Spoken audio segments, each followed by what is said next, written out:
Good evening and welcome back. Tonight we're diving into one of the most controversial and captivating theories in alternative history, a story about ancient gods, extraterrestrial visitors, and the man who convinced millions that humanity's greatest achievements weren't entirely our own. As always, let me know where in the world you're listening from. Get cozy, settle in, and let's begin. Before we can understand how ancient gods became space travelers in the popular imagination, we need to journey back to the very beginnings of recorded history, to a place between two rivers where humanity first learned to write, to build cities, and to organize itself into something recognizable as civilization. The land the Greeks would later call Mesopotamia, meaning between the rivers, sat in the fertile valleys of the Tigris and Euphrates, in what is now modern Iraq and parts of Syria and Iran. Around 4500 BCE, something remarkable happened in southern Mesopotamia. A people we now call the Sumerians established what many scholars consider the world's first true civilization. And what a civilization it was. The Sumerians didn't just build villages or tribal communities. They created actual cities, complete with sophisticated irrigation systems, monumental architecture, and complex social hierarchies. Cities like Uruk, Ur, Eridu, and Nippur rose from the Mesopotamian plains, their ziggurats reaching toward the heavens like artificial mountains. But it wasn't just their cities that impressed later generations. The Sumerians invented cuneiform writing, one of humanity's earliest writing systems, pressing wedge-shaped marks into soft clay tablets that would harden into permanent records. They developed advanced mathematics, including a base 60 number system that we still use today when we divide hours into 60 minutes and minutes into 60 seconds. They created one of the world's first legal codes, organized trade networks that stretched for hundreds of miles, and developed sophisticated astronomical observations. The sudden appearance of this advanced civilization puzzled many. Unlike other ancient cultures that seemed to develop gradually over millennia, the Sumerians appeared to burst onto the scene almost fully formed. Within a relatively short time span, they went from simple agricultural communities to complex urban centers with writing, mathematics, law, architecture, and organized religion.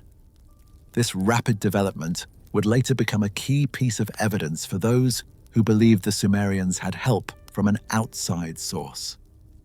Central to Sumerian culture was their religion, a complex pantheon of gods and goddesses who controlled every aspect of existence. At the top of this divine hierarchy were the Anunnaki, a group of deities whose name has been translated various ways, but generally means something like princely offspring or those of royal blood. These weren't distant, abstract gods. In Sumerian texts, the Anunnaki were described as beings who came down to earth, who walked among humans, who ate and drank and fought and loved. They were powerful, certainly, but they were portrayed with distinctly physical, almost corporeal qualities.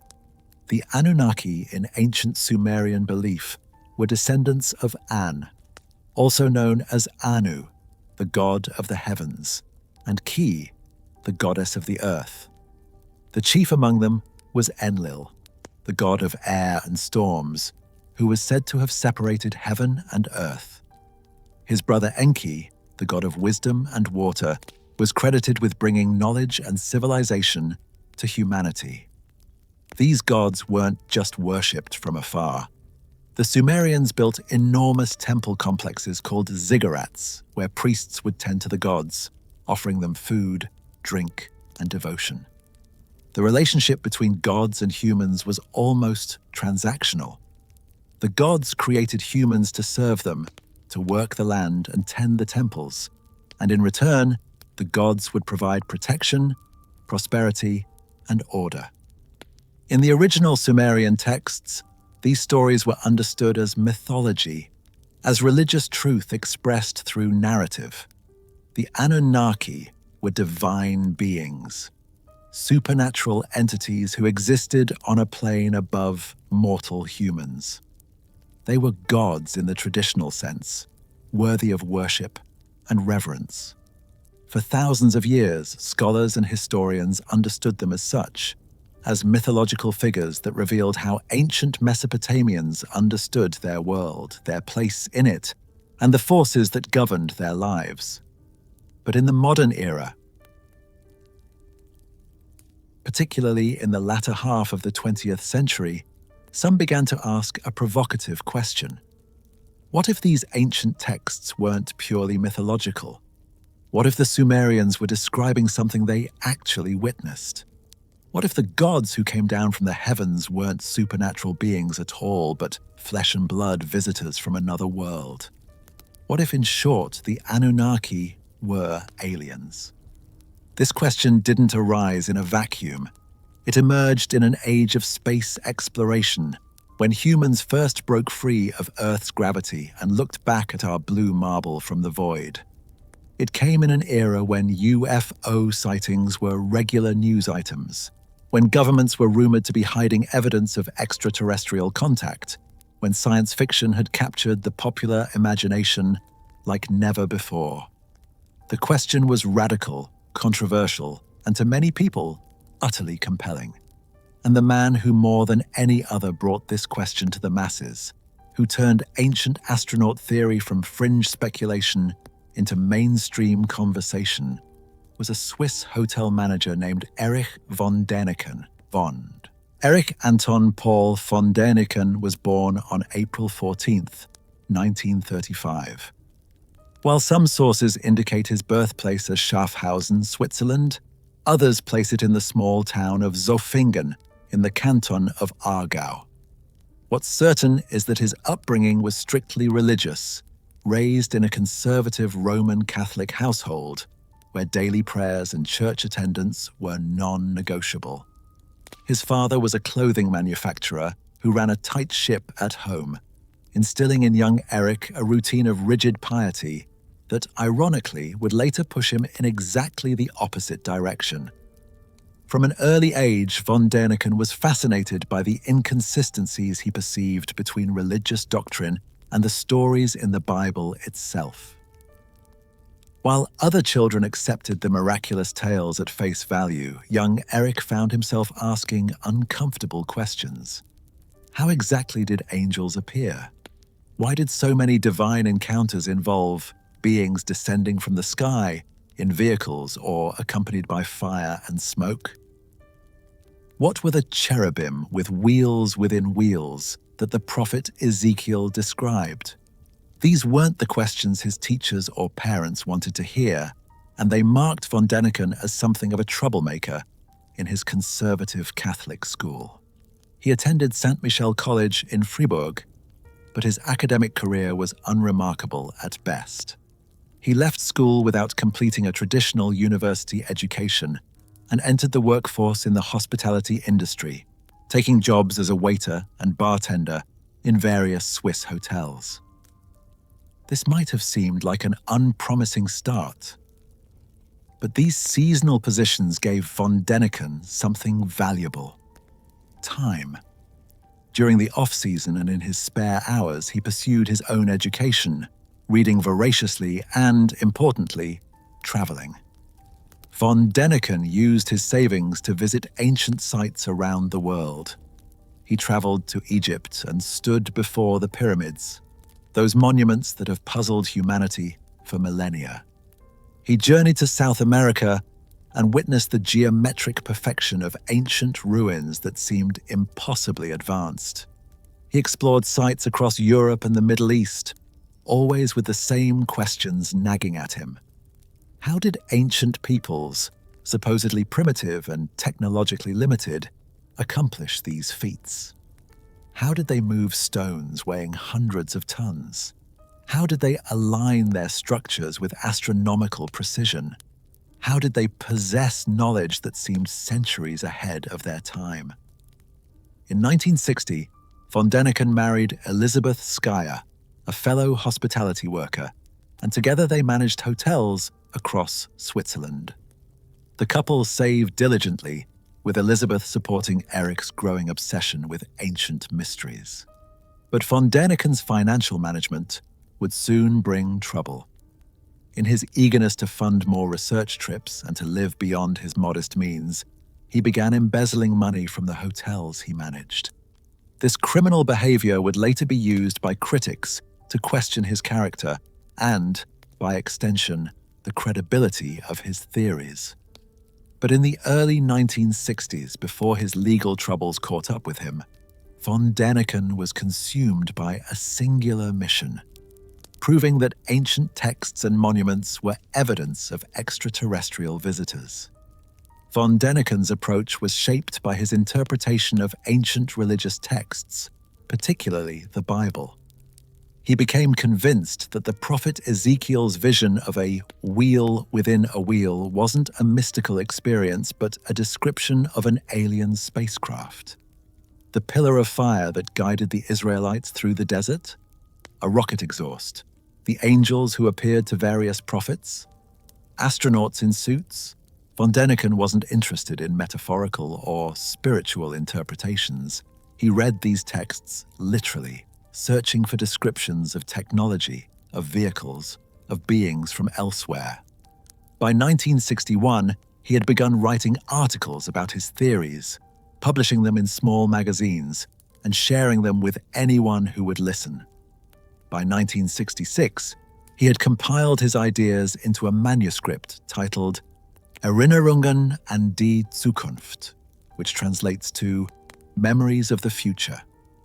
The title itself captured von Däniken's central premise, that the ancient past contained evidence of an advanced future, that our ancestors had encountered beings from a technologically superior civilization, and that the memory of these encounters had been preserved, however distorted, in myth and legend. The manuscript was rejected by numerous publishers. The ideas were too radical, too controversial, too far outside the academic mainstream. But von Däniken persisted, and eventually, a German publisher named Econ Verlag took a chance on the unknown author. The book needed heavy editing. The original manuscript was rewritten extensively by an editor using the pen name Wilhelm Rogersdorf, actually a screenwriter named Wilhelm Utermann, who helped shape von Däniken's sprawling ideas into a more coherent narrative. The book was published in Germany in February 1968 and serialized in the Swiss newspaper Die Weltwoche. Then something unexpected happened. The book became a sensation. An English translation appeared in 1969 under the title Chariots of the Gods, Unsolved Mysteries of the Past, and by 1970 it had been published in the United States. The timing could not have been better. The late 1960s were a period of tremendous social upheaval and cultural transformation. Traditional authorities were being questioned, alternative worldviews were gaining traction, and the space age was in full swing. Apollo missions were landing humans on the moon. The universe seemed suddenly more accessible, and the possibility of life beyond Earth felt more real than ever before. Von Däniken's central claim was elegantly simple and impossibly vast. He argued that extraterrestrial beings had visited Earth in the distant past, that they had been mistaken for gods by primitive humans, and that they had given our ancestors the knowledge and technology that jump-started human civilization. Every ancient monument, every mythological tale, every mysterious artifact could be reinterpreted through this lens. The book wasn't structured as a rigorous academic argument. Instead, it presented a breathless tour of ancient wonders, each one framed as evidence that humans couldn't have achieved these things alone. The book asked questions rather than making definitive statements, a rhetorical strategy that made it harder to pin down and refute. Is it possible that? Could it be that? What if? These phrases peppered the text, inviting readers to consider possibilities rather than accept conclusions. Von Däniken positioned himself not as someone with all the answers, but as a curious investigator, asking the questions that academics were supposedly too narrow-minded to ask. Chariots of the Gods became an international bestseller, eventually selling more than 70 million copies worldwide. It was translated into 32 languages. A documentary film based on the book was released in 1970 and was nominated for an Academy Award. Von Däniken went from obscure hotel manager to global celebrity, traveling the world to lecture about ancient astronauts to packed auditoriums. He appeared on television shows, gave countless interviews, and became the public face of what would be called the ancient astronaut theory, or paleo-contact hypothesis. The book's success was built on a formula that would be repeated in dozens of subsequent books by von Däniken and countless imitators. First, present an ancient mystery that mainstream archaeology hasn't fully explained. Second, suggest that conventional explanations are inadequate or incomplete. Third, propose that extraterrestrial intervention provides a simpler, more logical explanation. Fourth, support this with selective evidence, dramatic photographs, and rhetorical questions. And finally, suggest that academics are either ignorant of this evidence or actively suppressing it. But what exactly did von Däniken claim to have found? What was the evidence that convinced millions of readers that ancient gods were actually alien visitors? To understand the full scope of the ancient astronaut theory, we need to examine the specific examples that von Däniken presented, the monuments and texts he reinterpreted, and the methods he used to build his case. Von Däniken's evidence spanned the globe, touching nearly every continent and culture.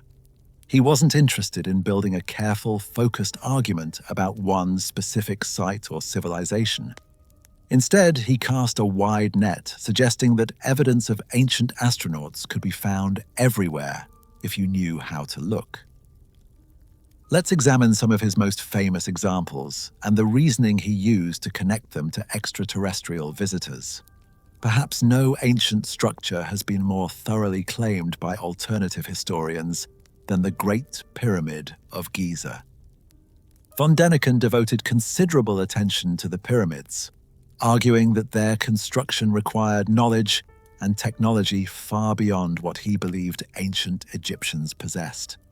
He pointed to the precision of the pyramid's alignment with the cardinal directions, accurate to within a fraction of a degree. He emphasized the massive weight of the stone blocks, some weighing more than 70 tons, and questioned how workers using only copper tools and wooden sleds could have quarried, transported, and placed them with such accuracy. Von Däniken suggested that the pyramid encoded advanced mathematical knowledge, including the value of pi, and what he claimed were the exact dimensions of the Earth, though these interpretations have been disputed by mathematicians who note that approximate ratios can appear coincidentally in large structures. He claimed that the internal passages and chambers showed evidence of sophisticated engineering that he believed primitive people couldn't have planned. And he raised what seemed like a devastating question. Where were the tools? Where was the evidence of the workforce that must have been required? How could a civilization leave behind such a monumental structure, but almost no trace of the construction process itself? The answer, von Däniken implied, was obvious to him. The Egyptians didn't build the pyramids alone. He suggested they had help from beings with advanced technology, perhaps aliens who provided anti-gravity devices to lift the massive stones, or shared their knowledge of precision engineering and mathematics. Perhaps, he speculated, the pyramid itself was built as a landing beacon or power generator. Its true purpose lost to time, but its physical presence impossible to deny. Moving to South America, von Däniken found what he considered even more compelling evidence in the Nazca Lines of Peru. These enormous geoglyphs, etched into the desert floor, depict animals, plants, and geometric shapes that can only be fully appreciated from the air. Some of the lines stretch for miles, maintaining perfect straightness despite the rolling terrain. The Nazca culture that created them had no known form of flight, no documented way to see their creations from above. So why make them? Von Däniken's answer, he proposed that the lines were runways for alien spacecraft. The geometric shapes, he suggested, could have been landing markers. The animal figures, in his interpretation, might have been messages to the sky gods, visible to beings who approached from above. He dismissed more conventional scholarly explanations, like the well-documented possibility that the Nazca people created the lines for religious ceremonies, astronomical observations, or as sacred pathways, as being too mundane. In von Däniken's view, if the lines were meant to guide or welcome extraterrestrial visitors, suddenly the enormous effort made sense to him. Perhaps von Däniken's most famous example came from the Maya civilization. In the ancient city of Palenque, in what is now southern Mexico, archaeologists had discovered the elaborate tomb of Kinich Janab Pakal, a 7th century Maya ruler. The stone sarcophagus lid was carved with intricate designs, showing Pakal in a complex scene with various Maya symbols and imagery.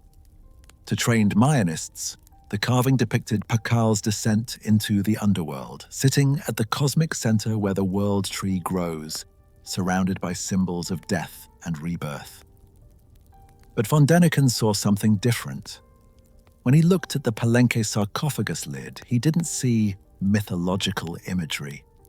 He saw a man sitting in what looked like a cockpit, his hands on controls, his foot on a pedal, flames shooting from the bottom of his craft. To von Däniken, this was clear evidence that the ancient Maya had witnessed spaceflight. King Pakal wasn't descending into the underworld, he was piloting a spacecraft. The Maya imagery wasn't symbolic, it was a literal depiction of technology they had seen but couldn't understand. Easter Island's famous moai, those enormous stone heads that dot the landscape, provided another mystery for von Däniken to reinterpret. The moai are remarkable in their own right. Hundreds of statues carved from volcanic rock, some weighing up to 80 tons, transported across the island and erected on stone platforms. The Rapa Nui people who created them had no metal tools, no wheeled vehicles, and no large domesticated animals. So how did they do it? Von Däniken suggested that the statues were too numerous and too heavy for a small island population to have created and moved without advanced technology. He questioned why the Rapa Nui would dedicate such enormous resources to creating these figures. And he seized on local legends that the statues walked to their positions as evidence that some technology now lost had been involved. Perhaps, he suggested, the ancient astronauts had shared levitation technology or anti-gravity devices. Perhaps the moai themselves were meant to honor or represent these extraterrestrial visitors. In the Indus Valley, von Däniken found what he claimed was evidence of ancient nuclear warfare. He pointed to the ancient city of Mohenjo-Daro, where archaeologists had found skeletons lying in the streets as if death had come suddenly. Some stones showed signs of intense heat. Von Däniken connected this to passages in ancient Hindu texts like the Mahabharata, which described weapons that could destroy entire armies with light and fire. To him, these weren't poetic descriptions of mythological warfare. They were eyewitness accounts of nuclear or energy weapons wielded by advanced beings. The Piri race map, a 16th century Ottoman map that supposedly showed the coast of Antarctica before it was officially discovered, became another piece of von Däniken's puzzle. He claimed the map showed Antarctica's coastline as it would have appeared without ice, suggesting that either the map was based on much older sources or that advanced beings with the ability to map from the air had created the original. The fact that Antarctica wasn't officially discovered until the 19th century and its subglacial coastline wasn't mapped until the 20th century seemed to von Däniken like proof that someone with advanced technology had created accurate maps thousands of years ago. Von Däniken also devoted significant attention to Stonehenge, that enigmatic circle of massive stones on England's Salisbury Plain. Built in several phases over more than 1,000 years, beginning around 3000 BCE, Stonehenge has puzzled observers for centuries. The largest stones, called sarsens, weigh up to 25 tons and were transported from quarries over 20 miles away. The smaller bluestones, weighing several tons each, came from Wales, over 150 miles distant. Von Däniken questioned how Neolithic people, without wheels or metal tools, could have accomplished this feat. He pointed to the precise astronomical alignments of the monument, particularly the way the stones frame the sunrise on the summer solstice. He suggested that such sophisticated astronomical knowledge required either centuries of careful observation or instruction from beings with advanced understanding of celestial mechanics. And he raised the question that would become his trademark. Why would primitive people dedicate such enormous resources to building something that served no obvious practical purpose? Von Däniken's interpretation followed his usual pattern. If moving the stones seemed too difficult for ancient Britons, perhaps they had help from beings with anti-gravity technology. If the astronomical alignments seemed too precise, perhaps they were taught by visitors with advanced knowledge. The monument might have been a landing site, a calendar given by aliens, or a temple built to honor sky gods who were actually extraterrestrial visitors. The biblical texts provided von Däniken with some of his most dramatic reinterpretations. The Book of Ezekiel, with its strange vision of wheels within wheels, beings with multiple faces, and a throne descending from the sky, became in von Däniken's reading a description of a spacecraft. He claimed that Ezekiel's detailed description, when properly understood, matched the design of a multi-stage rocket or a flying vehicle with rotating sections. The glory of God that Ezekiel described wasn't divine radiance, but the glow of rocket engines or the shine of metal in sunlight. The story of Sodom and Gomorrah's destruction became, in von Däniken's interpretation, evidence of nuclear weapons. The biblical description of fire and brimstone raining from heaven, the destruction of cities in moments. Lot's wife turning to a pillar of salt when she looked back at the destruction. All of this, von Däniken suggested, matched descriptions of nuclear explosions. He compared the biblical account to eyewitness reports from Hiroshima and Nagasaki, finding suspicious similarities in the descriptions of light, heat, and instantaneous destruction. The manna that sustained the Israelites during their 40 years in the desert. Von Däniken speculated it might have been food provided by extraterrestrials, perhaps a kind of algae culture or synthetic nutrition. The pillar of cloud by day and pillar of fire by night that guided the Israelites? Clearly the exhaust from a spacecraft, visible differently depending on whether it was day or night.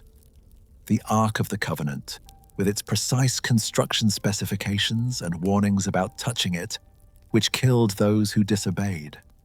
Perhaps a communication device, or even a weapon given to the Israelites by their alien benefactors. Von Däniken extended this reinterpretation to other religious texts as well. The Hindu Vedas' descriptions of Vimanas, flying palaces of the gods that could travel great distances and rain down destruction, became descriptions of ancient aircraft. The Ramayana's account of aerial battles between gods using powerful weapons became an ancient war fought with advanced technology. The fact that these texts provided measurements, described materials, and even gave instructions for operating these vehicles suggested to von Däniken that they were technical manuals rather than mythological fancy. He found similar evidence in ancient artwork from around the world.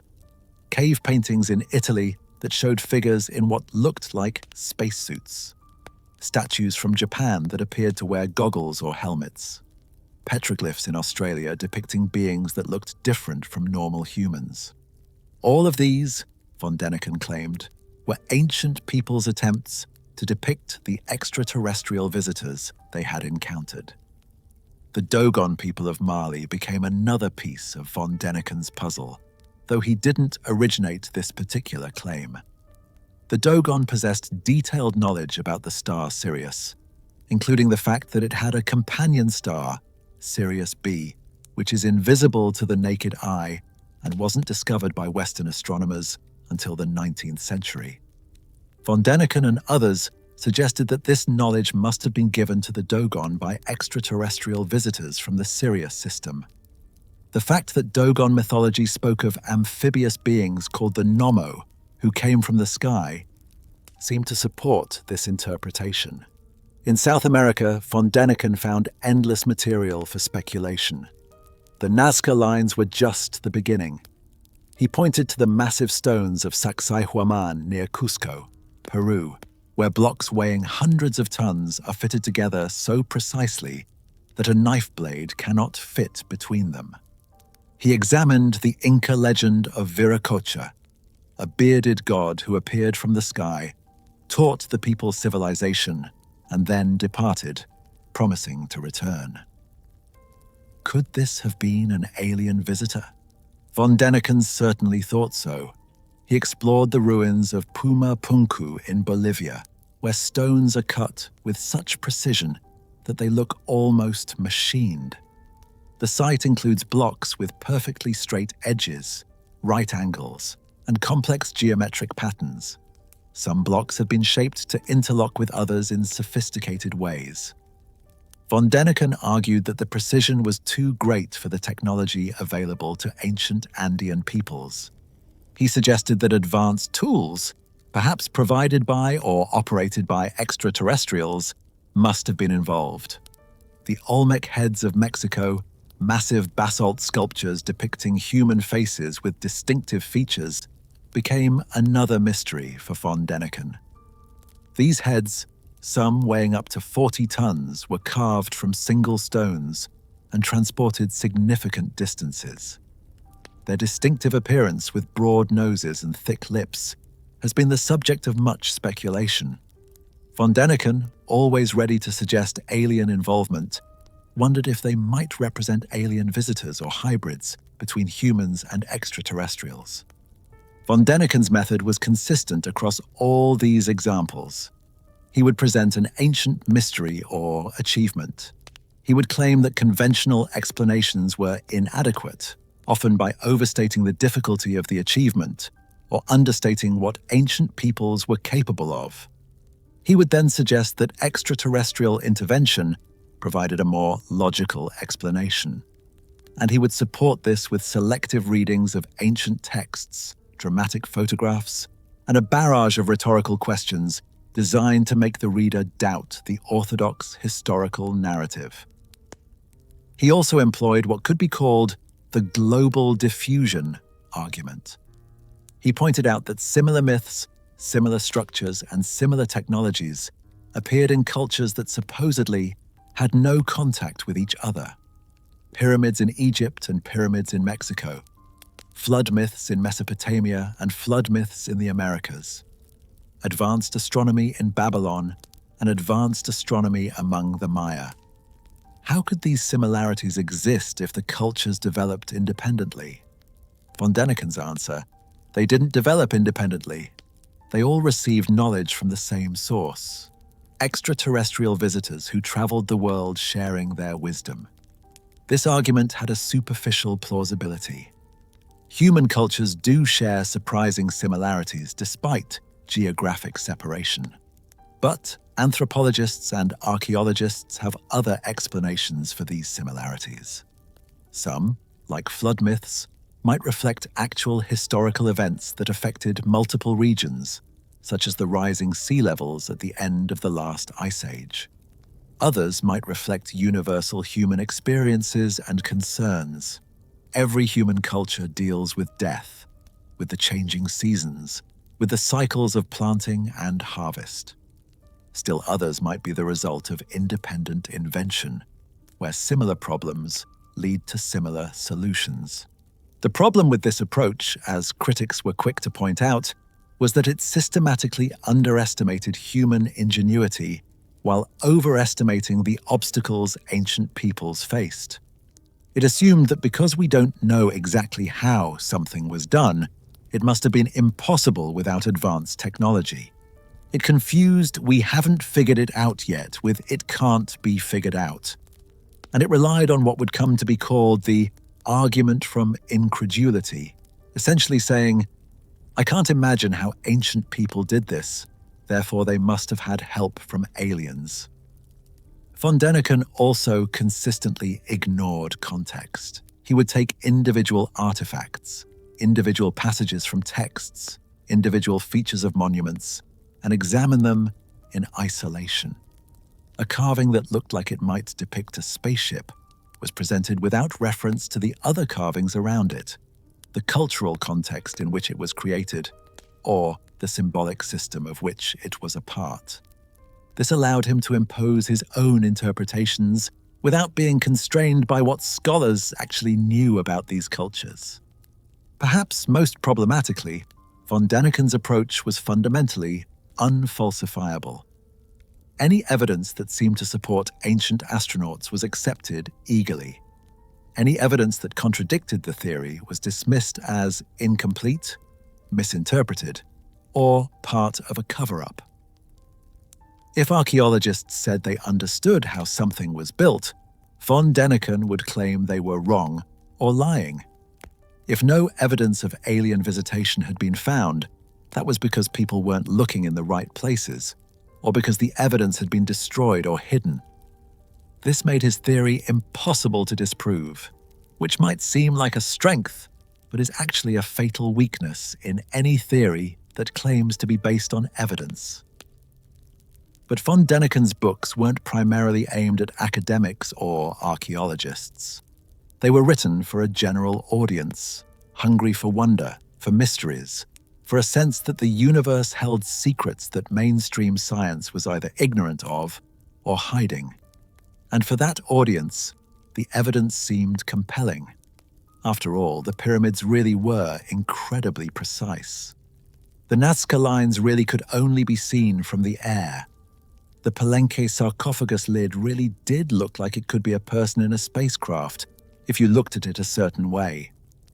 Von Däniken had tapped into something powerful, the human tendency to see patterns, to find meaning in ambiguity, and to prefer extraordinary explanations for extraordinary phenomena. He had also, whether intentionally or not, tapped into a sense of cultural dissatisfaction with purely scientific, materialist explanations for human existence.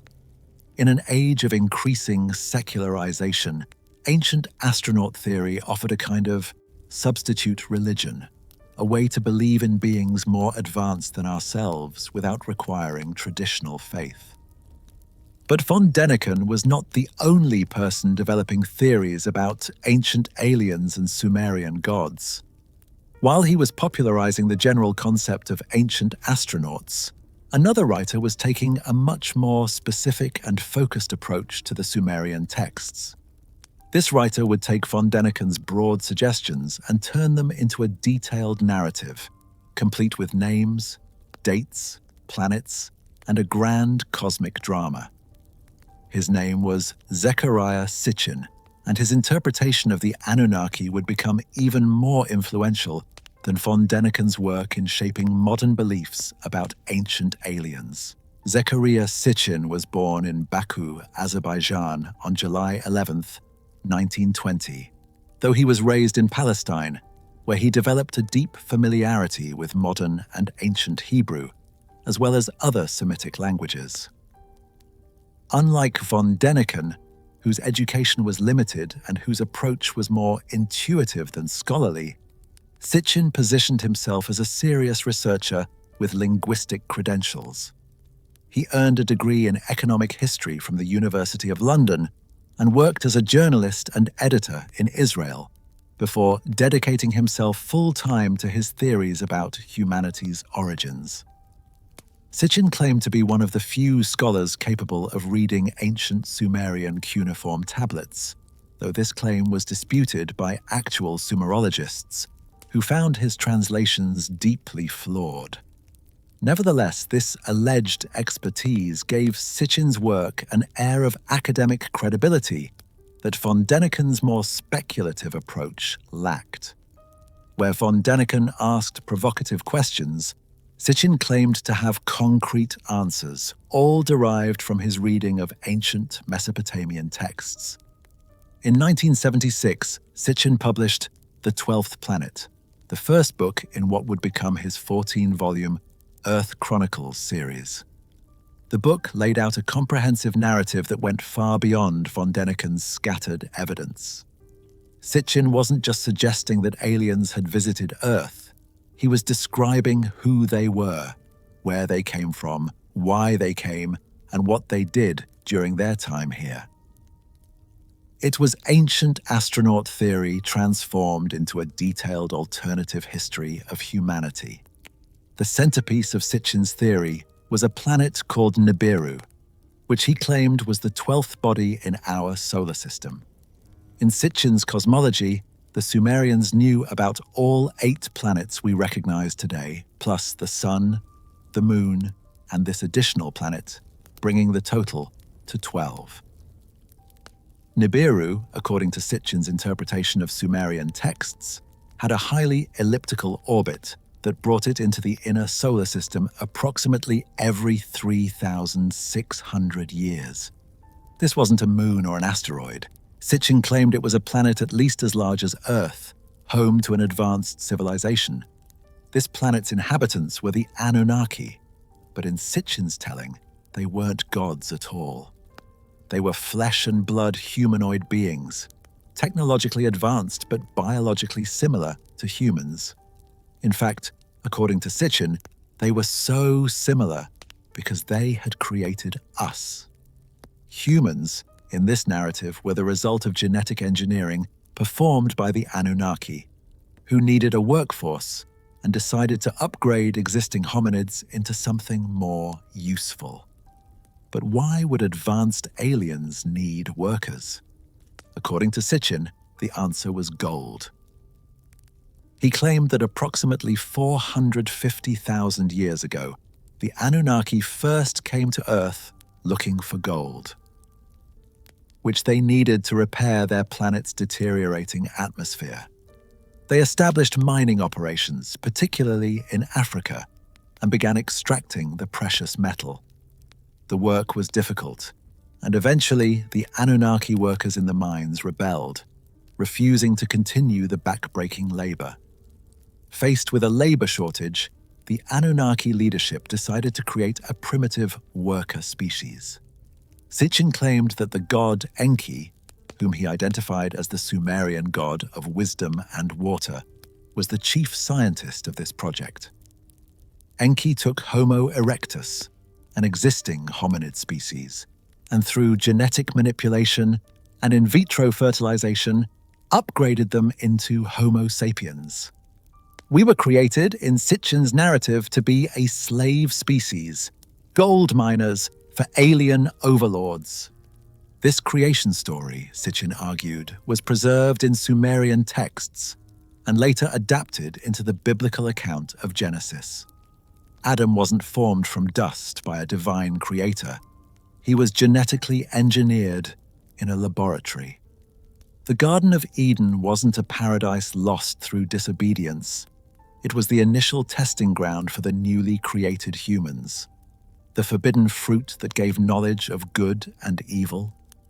That was Enki giving humans intelligence beyond what they were originally designed to have, an act of rebellion against his fellow Anunnaki, who wanted to keep humans docile and obedient. Sitchin's narrative of the Anunnaki was remarkably detailed and specific. He identified individual beings and described their roles, relationships, and conflicts with the precision of someone reporting historical events rather than interpreting ancient myths. This specificity gave his work a sense of authority that von Däniken's more speculative approach lacked. Readers felt they were learning actual history, not entertaining possibilities. Sitchin claimed that approximately 450,000 years ago, the first Anunnaki arrived on Earth. This timeline, he argued, was derived from his interpretation of Sumerian astronomical texts and king lists, though mainstream scholars dispute his translations. According to Sitchin's reading, the Anunnaki came from Nibiru, a planet he positioned beyond Pluto, with an elongated orbit that brought it close to the inner solar system every 3,600 years. When Nibiru was far from the sun, Sitchin suggested, it would be cold and dark, but its inhabitants had supposedly developed advanced technology to survive. Their civilization, in his narrative, was ancient and sophisticated, far beyond anything that existed on Earth at the time. The Anunnaki's mission, according to Sitchin's interpretation, was practical. They needed gold. Sitchin theorized that Nibiru's atmosphere was deteriorating, becoming less able to retain heat and protect the surface from cosmic radiation. Based on his reading of the texts, he concluded that the Anunnaki scientists had determined that suspending fine particles of gold in the atmosphere could reflect heat back to the surface and provide protection. To save their civilization, they supposedly needed large quantities of gold, which Sitchin believed they had detected on Earth through remote sensing or previous exploratory missions. The first landing party, led by Enki, one of the sons of Anu, the ruler of Nibiru, established a base in the Persian Gulf region. They called their first city Eridu, which would become one of the oldest cities in Sumerian civilization. From this base, they began organizing mining operations, primarily in southeastern Africa, where significant gold deposits were located. The work was difficult, requiring the Anunnaki to establish not just mines but entire support systems, processing facilities, transportation networks, and administrative centers. Sitchin claimed that these early Anunnaki installations became the basis for later Sumerian cities. The pattern of Sumerian urban development, with cities established in specific locations along the Tigris and Euphrates rivers, reflected the original Anunnaki settlement pattern.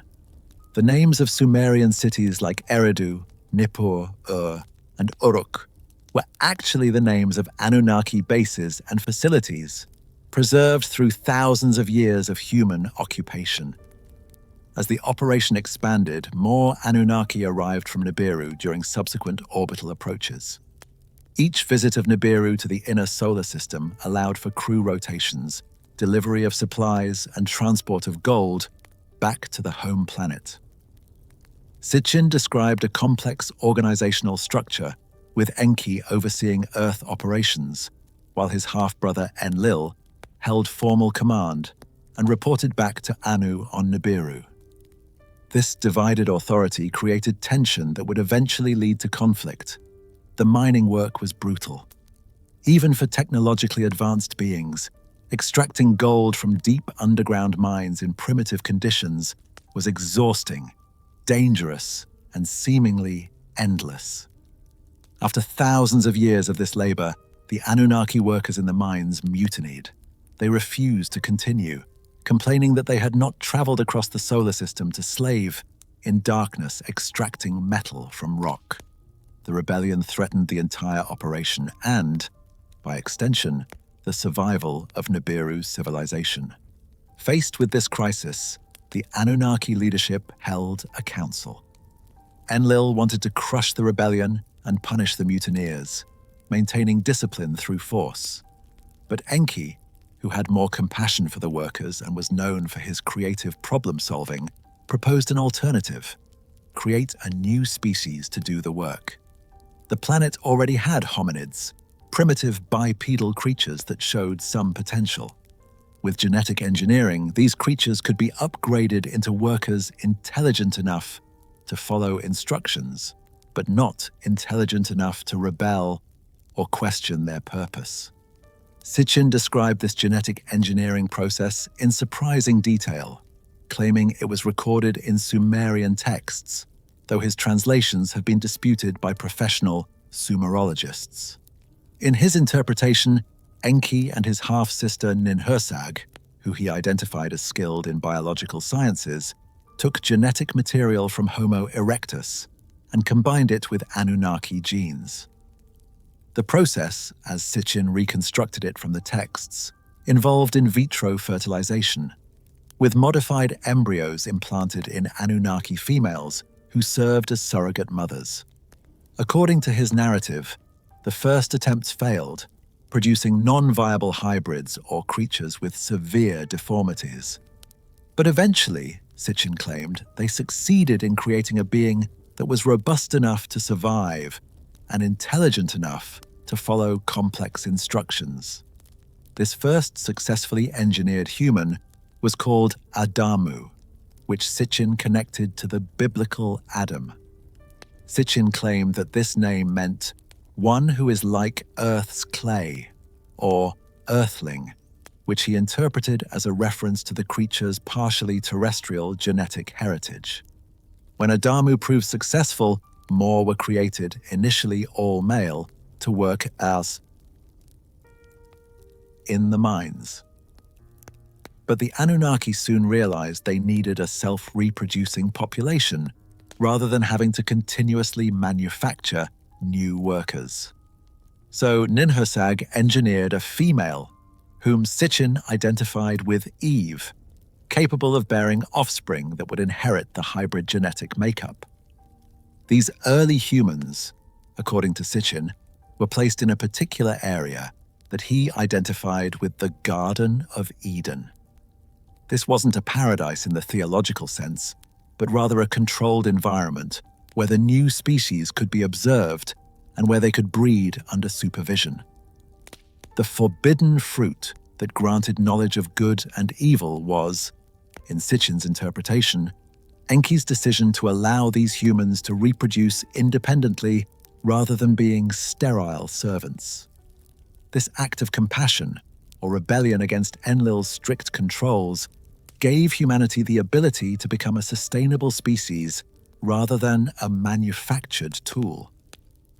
Sitchin extended this narrative to explain the biblical story of the Nephilim, the mysterious giants mentioned in Genesis chapter 6.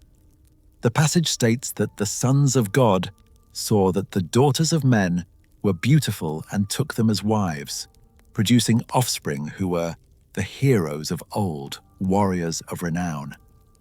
Sitchin identified the sons of God as male Anunnaki, who, finding human women attractive, began interbreeding with them without official sanction.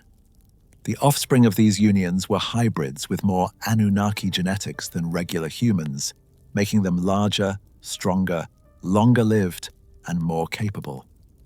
These became the legendary heroes, demigods, and giants of ancient mythology. This interbreeding created problems for the Anunnaki leadership.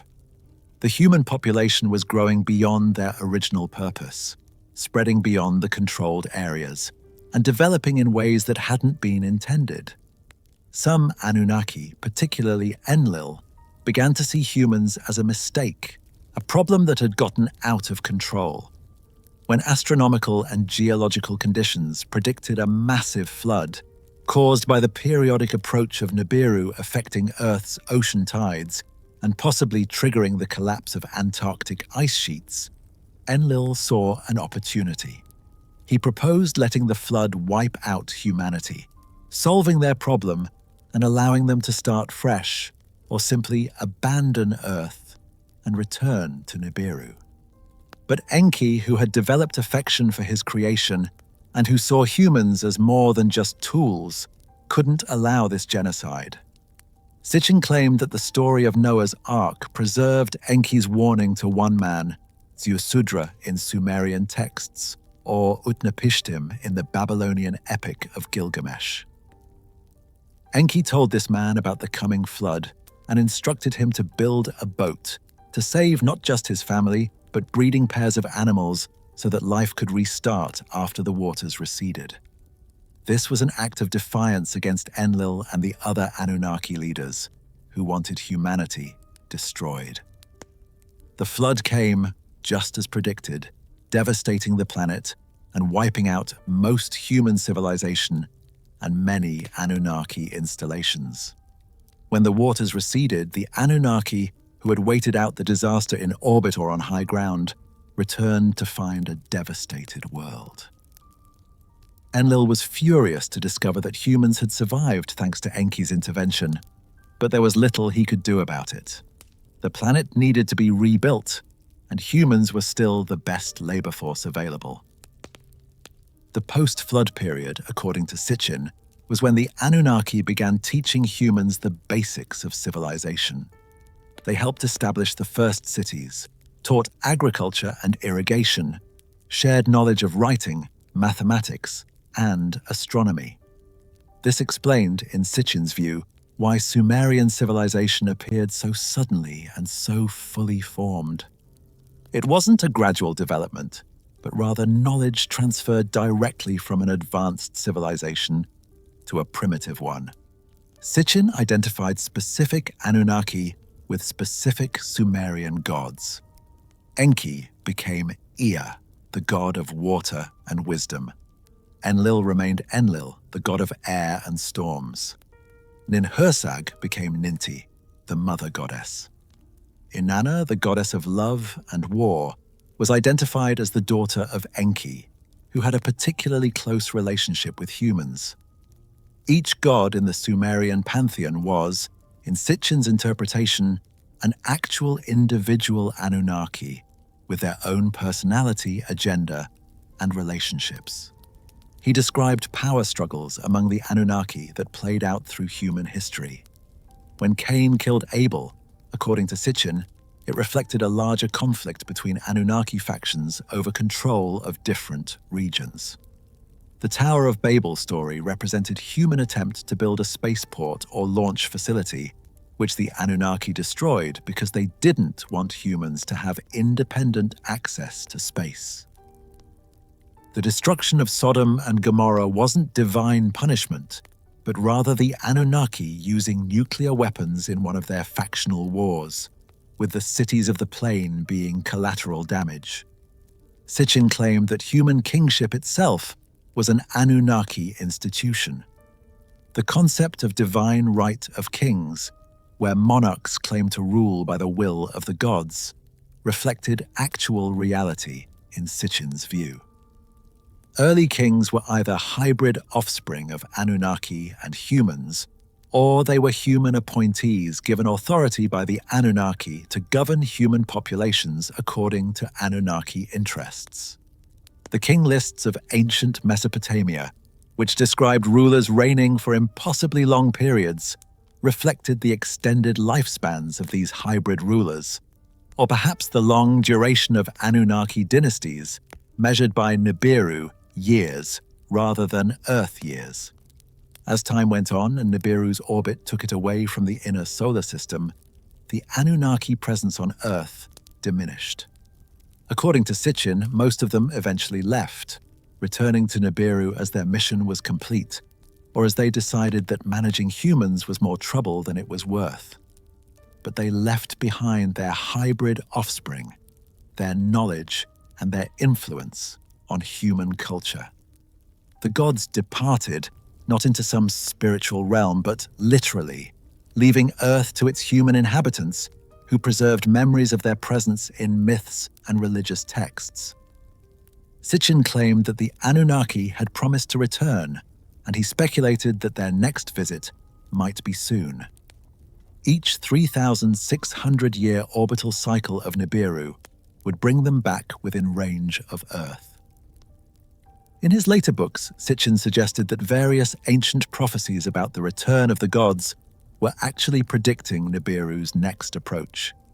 He initially suggested 2012, aligning with the end of the Maya long count calendar. But when that date passed without event, he remained convinced that the return was imminent, just perhaps delayed or miscalculated by a few years or decades. Sitchin identified specific Anunnaki individuals and described their relationships and conflicts in great detail. Anu was the ruler of Nibiru, the king of the Anunnaki. His sons Enlil and Enki became rivals, with Enlil representing the harsh, authoritarian faction and Enki representing the more compassionate, human-friendly faction. Their conflicts and power struggles were played out on Earth, with humans caught in the middle.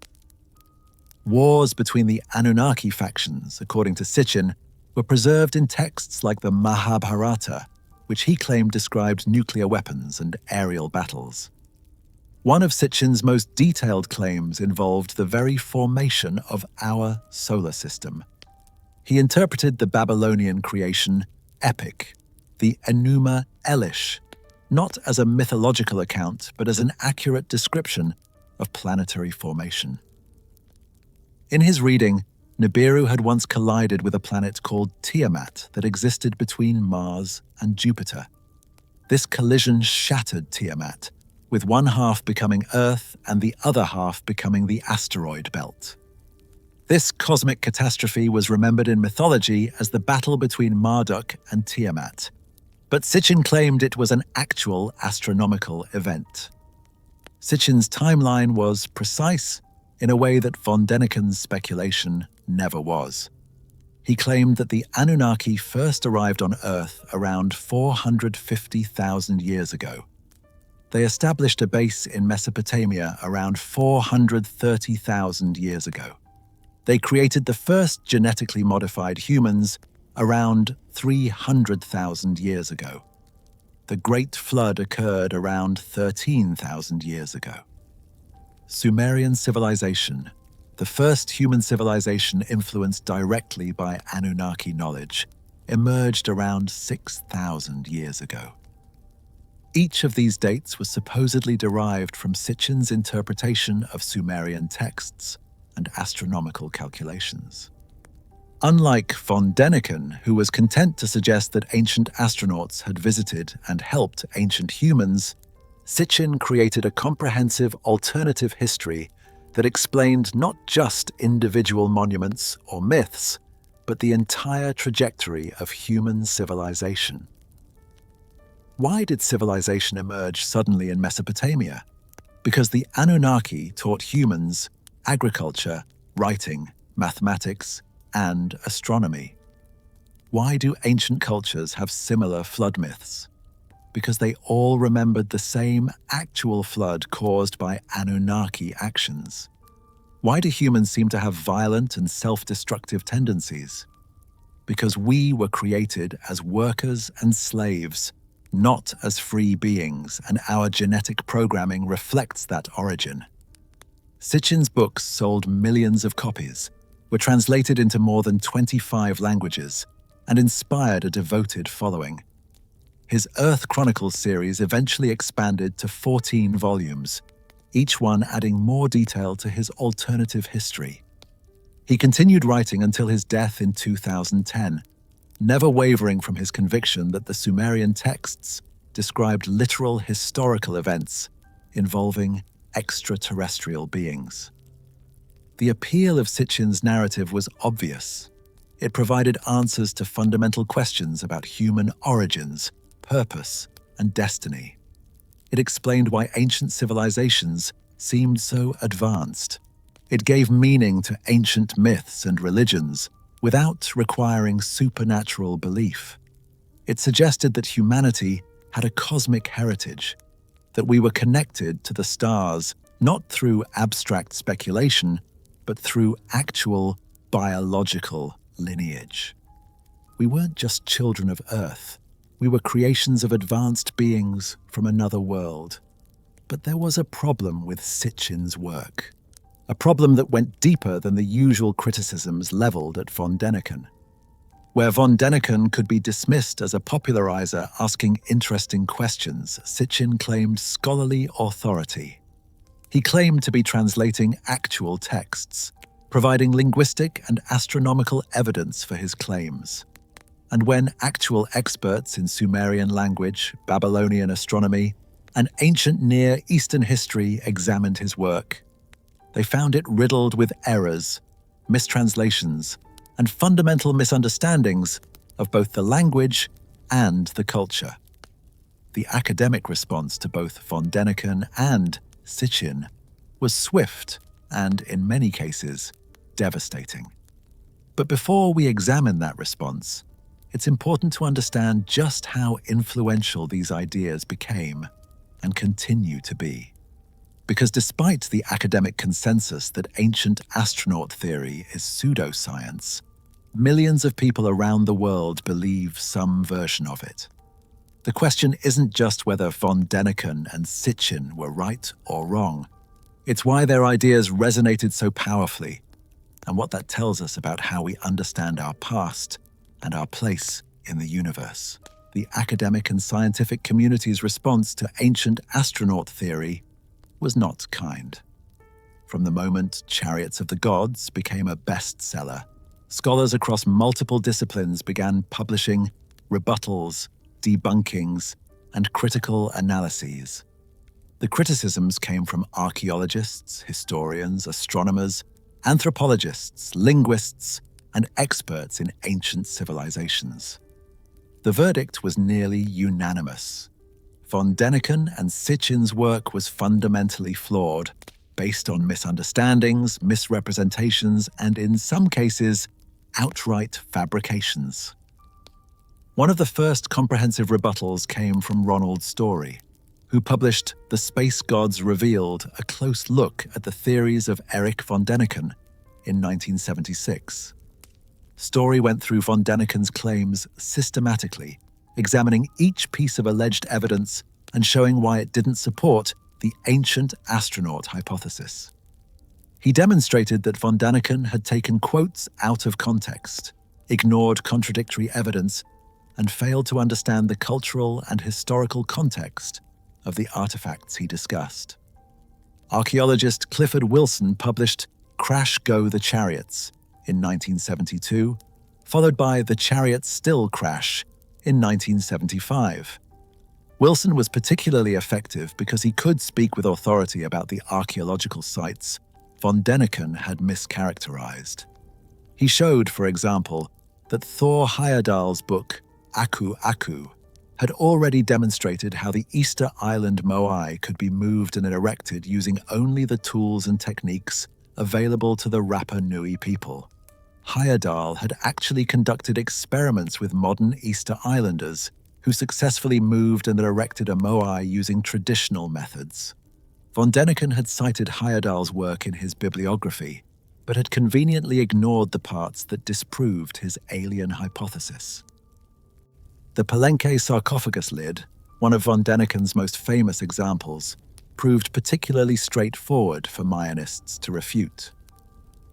Linda Shaler and Mary Ellen Miller, in their scholarly work The Blood of Kings, provided a detailed analysis of Maya iconography and cosmology that demonstrated exactly what the sarcophagus lid depicted according to established Maya artistic conventions. Every element that von Däniken had interpreted as technological components was actually a well-understood Maya symbol with documented religious significance. The supposed cockpit was the cosmic center where the world tree grows. The controls were sacred royal objects associated with kingship and the afterlife, and the so-called flames were imagery associated with the Maya underworld and transformation. Von Däniken's interpretation required completely ignoring everything scholars had learned about Maya culture, religion, and artistic conventions through decades of systematic study. The Nazca Lines similarly had terrestrial explanations that von Däniken had simply dismissed. Archaeologists showed that the lines could be created using simple surveying techniques with wooden stakes and string, methods well within the capability of the Nazca people. The purpose of the lines was likely religious and astronomical, created as sacred paths for ritual processions and as markers for important celestial events. The fact that they were best seen from above didn't require aircraft. It only required an understanding that the Nazca people might have created them for the gods they believed lived in the sky, or simply for the aesthetic satisfaction of creating something grand, regardless of whether it could be seen in its entirety from ground level. As for the pyramids, archaeologists and engineers demonstrated repeatedly that the construction techniques used by the ancient Egyptians were sophisticated but entirely possible without alien assistance. Quarry marks show exactly how the stones were cut. Ramps, both straight and spiral, could have been used to raise the blocks. Copper tools, when properly maintained and replaced frequently, could cut limestone. The workforce was large, well-organized, and likely consisted of skilled workers, rather than slaves, motivated by religious devotion and economic necessity. The Peary race map, when examined by actual cartographers, didn't show Antarctica at all. The coastline that von Däniken claimed showed ice-free Antarctica actually depicted the eastern coast of South America, ending at roughly the latitude of modern Argentina. Von Däniken had fundamentally misread the map, seeing Antarctica where none existed. The so-called evidence of ancient nuclear warfare at Mohenjo-Daro was similarly debunked. The city had been abandoned for conventional reasons related to climate change and the decline of the Indus Valley civilization. The intense heat on some stones could be explained by fires, which are common in ancient cities built largely of flammable materials. The skeletons lying in the streets weren't evidence of sudden nuclear annihilation, but simply bodies that had never been properly buried during the city's final chaotic years. But the criticisms went beyond simply refuting individual claims. Scholars pointed out deeper problems with the entire ancient astronaut methodology. Von Däniken and his followers consistently committed what's called confirmation bias, starting with the conclusion that aliens visited Earth and then forcing all evidence to fit that conclusion. When conventional explanations existed, they dismissed them as inadequate. When no evidence supported their claims, they argued that the evidence must have been destroyed or hidden. They also consistently underestimated ancient people's capabilities. The ancient astronaut hypothesis rested on the assumption that ancient humans were too primitive, too ignorant, and too limited to achieve what they clearly achieved. This was not just intellectually lazy. Many critics pointed out that it carried racist implications. The message seemed to be that non-European civilizations couldn't possibly have developed their own advanced technologies and must have had help from outside. This criticism was particularly pointed when it came to von Däniken's treatment of African, South American, and Asian civilizations.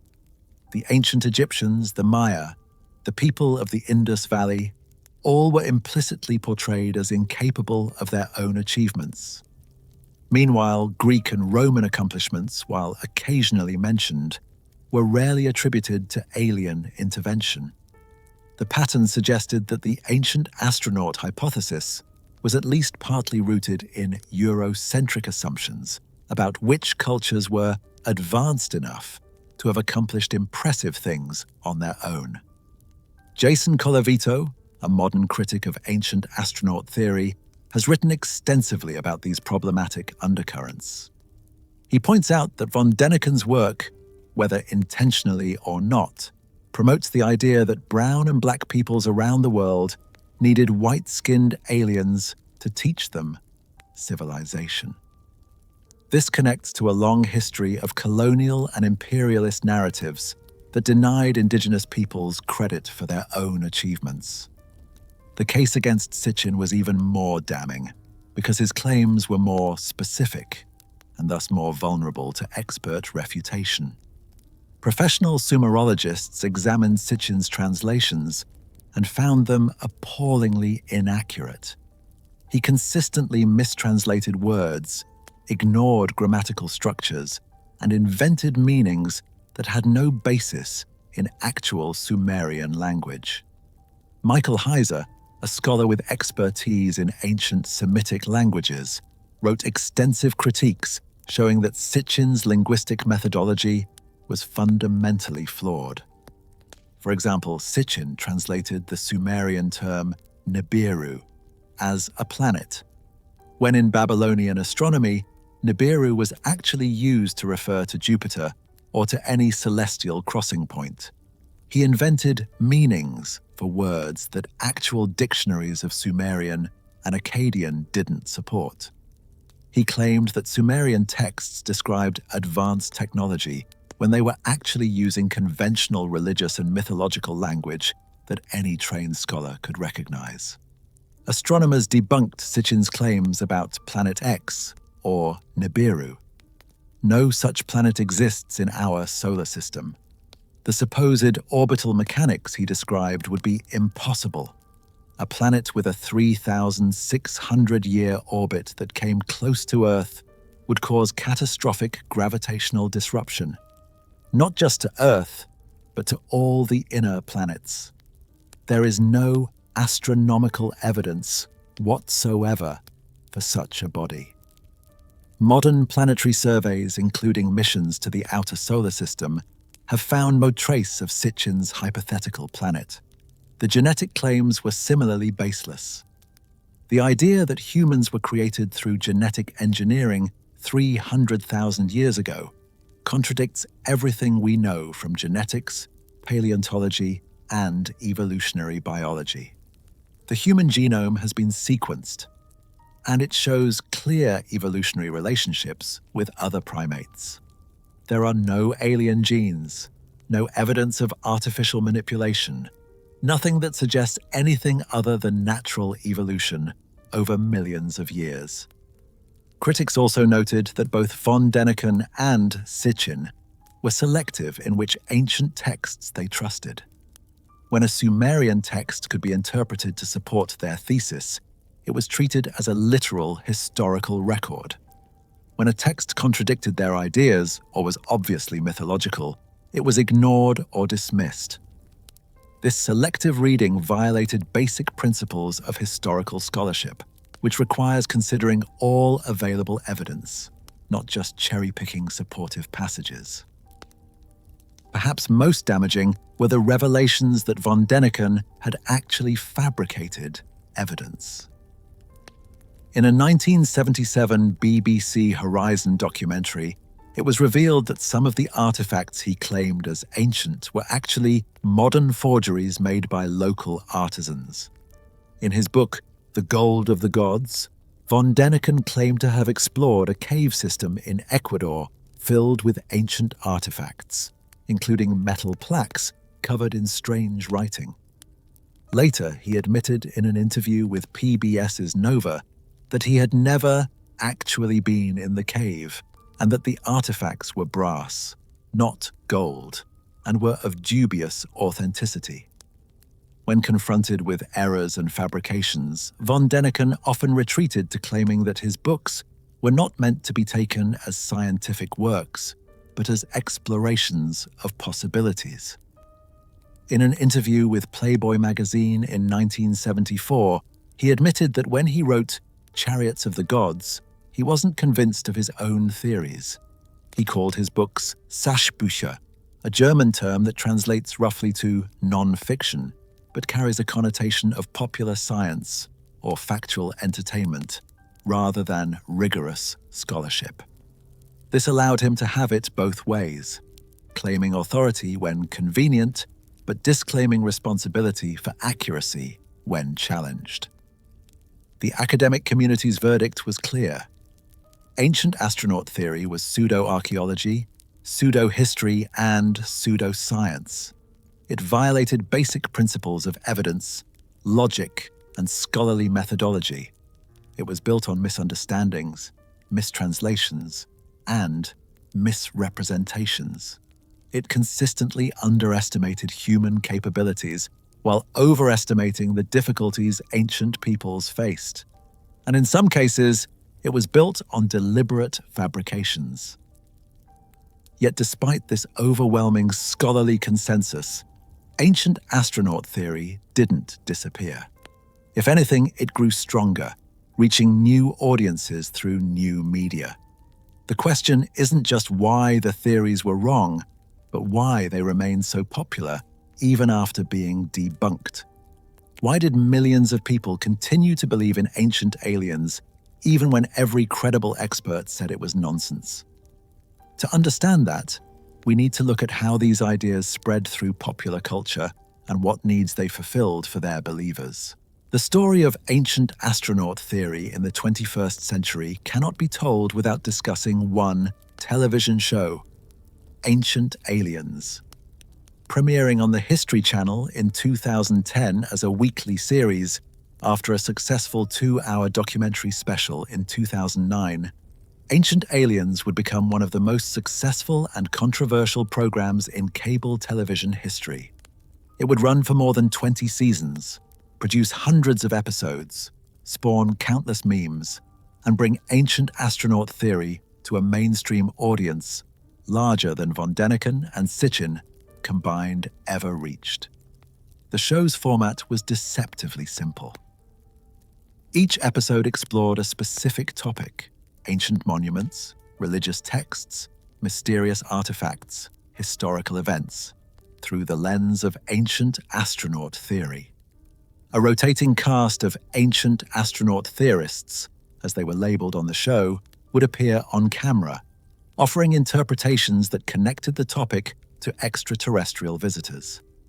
These segments were interspersed with dramatic reenactments, computer-generated visualizations depicting how ancient aliens and their technology might have appeared, and footage of the actual sites and artifacts under discussion. The show's narrator, Robert Clotworthy, delivered the script in a serious, authoritative tone that made even the most outlandish claims sound plausible. And those claims were often spectacularly outlandish.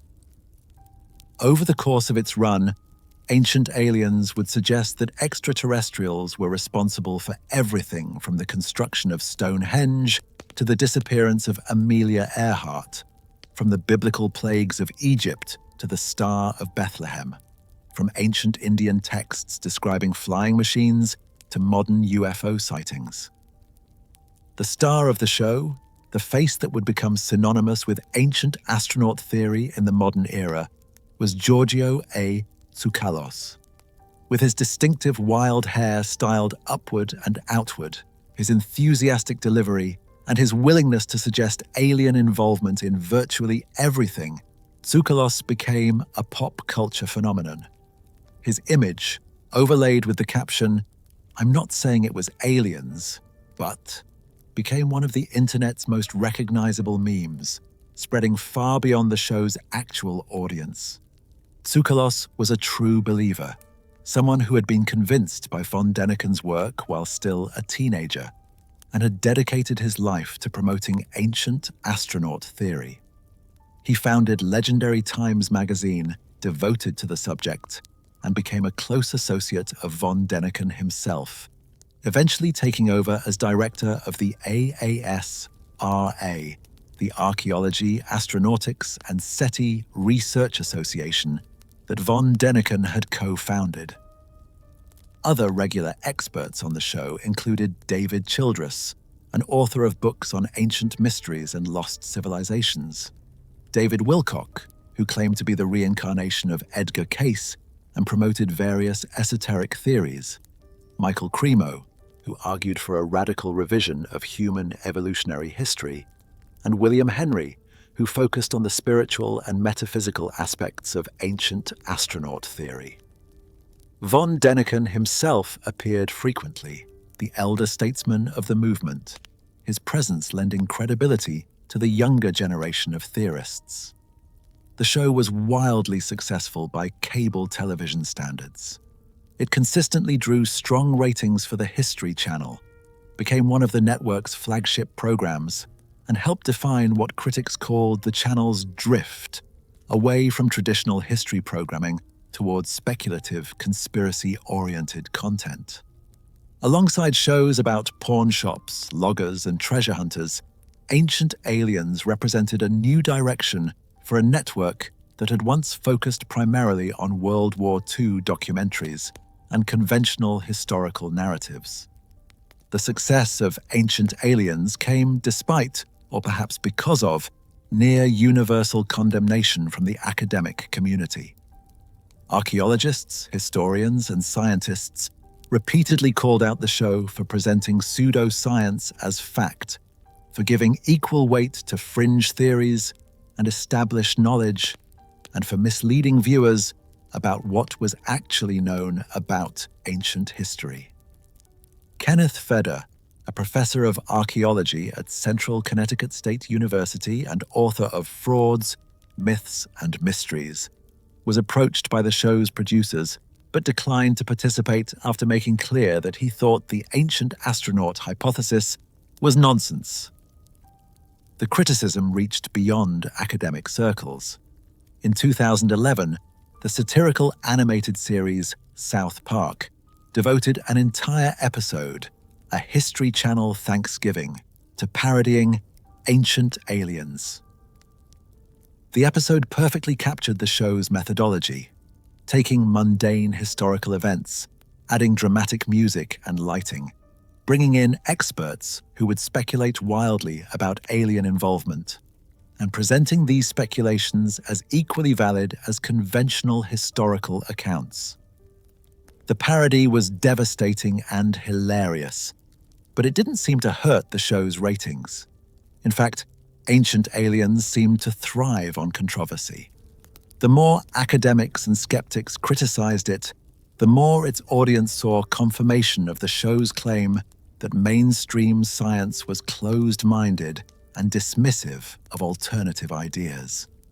The show explicitly positioned ancient astronaut theorists as brave truth seekers fighting against an entrenched establishment. This narrative appealed to a particular kind of viewer, someone skeptical of authority, open to alternative explanations, and fascinated by the possibility that there were secrets about our past that they didn't want us to know. The show's influence extended far beyond its own episodes. It inspired a wave of similar programming on various cable networks, all exploring fringe theories about history, science, and the paranormal. The success of Ancient Aliens demonstrated that there was a significant audience hungry for this type of content, and networks rushed to fill that demand. Shows like UFO Hunters, Unsealed, Alien Files, Hangar 1, The UFO Files, and The Secret of Skinwalker Ranch all followed similar formulas, mixing documentary-style presentation with speculative theories about extraterrestrial contact and government cover-ups. The History Channel itself doubled down on this programming direction. Traditional historical documentaries gave way to shows about pawn shops, truckers on ice roads, and various fringe theories. The network that had once been mockingly called the Hitler Channel for its endless World War II content had transformed into something very different. Critics began calling it the Aliens and Conspiracies Channel, and the transformation became a subject of cultural commentary and satire. But for the network, the strategy was working. Ancient Aliens consistently delivered strong ratings, particularly among younger viewers and the key advertising demographics. The show became a franchise, spawning special editions, on-location episodes, and compilation shows. Episodes were packaged and repackaged, presented by different hosts, and syndicated to other networks in the A and E family. The economic success was undeniable, even if the academic criticism remained scathing. The show also pioneered a particular style of documentary presentation that would be widely imitated. The use of rhetorical questions rather than declarative statements allowed the show to present wild speculation without technically claiming it as fact. Could it be that, is it possible that, what if, these phrases allowed the show to suggest connections and causation without making explicit claims that could be easily refuted? It was speculation masquerading as investigation, entertainment packaged as education. The visual style was equally influential. Dramatic reenactments showed ancient peoples looking up in awe at spacecraft or accepting knowledge from alien visitors. Computer-generated graphics depicted how alien technology might have worked, or what ancient structures might have looked like in their original state. These visualizations were often more convincing than the actual evidence, creating a sense that these scenarios were not just possible, but probable. The production values were high, the music was dramatic, and the overall package felt authoritative and informative, even when the content was wildly speculative. The show's impact on tourism was also significant. Sites featured on Ancient Aliens reported increased visitor numbers. People traveled to Nazca to see the lines, to Egypt to see the pyramids, to Easter Island to see the Moai, often specifically because they had seen these sites on the show and wanted to judge the evidence for themselves. Tour operators began offering Ancient Aliens-themed tours, taking groups to multiple sites featured on the show. Some guides even incorporated ancient astronaut theories into their presentations, recognizing that it was what many visitors wanted to hear, regardless of the historical accuracy. The merchandising around Ancient Aliens became its own industry. Books, DVDs, T-shirts, posters, and other memorabilia allowed fans to express their enthusiasm for the show and its ideas. Conferences and conventions brought together ancient astronaut believers, where they could hear from show participants, purchase merchandise, and meet like-minded enthusiasts. These events created a sense of community among believers, reinforcing the shared conviction that they possessed knowledge that mainstream society was either ignorant of or actively suppressing. The show helped create a broader cultural acceptance of alternative historical narratives. It normalized the idea that mainstream academics might be wrong, that ancient history might be radically different from what textbooks taught, and that questioning established narratives was a form of enlightenment rather than ignorance. For some viewers, Ancient Aliens was entertainment they didn't take too seriously. But for others, it became a lens through which they understood history, archaeology, and humanity's place in the universe. The show introduced concepts from ancient astronaut theory to millions of people who had never read von Däniken or Sitchin, who might not have even known those names, but who absorbed ideas about ancient aliens through the medium of television. Concepts like the Anunnaki, Planet Nibiru, ancient genetic engineering, and extraterrestrial construction of monuments became part of popular consciousness, discussed not just by believers, but referenced in mainstream media, comedy, and casual conversation. The success of Ancient Aliens also demonstrated something important about modern media and belief formation. The show used sophisticated production techniques, dramatic music, impressive graphics, and an authoritative presentation style to make its claims appear credible. The fact that it aired on a network called History gave it an imprimatur of legitimacy, even though the History Channel had long since moved away from being primarily educational programming. For many viewers, the show felt informative, felt like they were learning something, even when what they were learning was fundamentally incorrect. Beyond television, ancient astronaut theory permeated popular culture in other ways. Marvel Comics' Eternals, created by Jack Kirby in the 1970s and revived in a 2021 film, presented a narrative directly inspired by von Däniken's ideas. Advanced cosmic beings called celestials had visited ancient Earth and influenced human development. Ridley Scott's film, Prometheus, explored similar themes of ancient aliens as humanity's creators. The video game Assassin's Creed series incorporated ancient astronaut concepts into its sprawling narrative.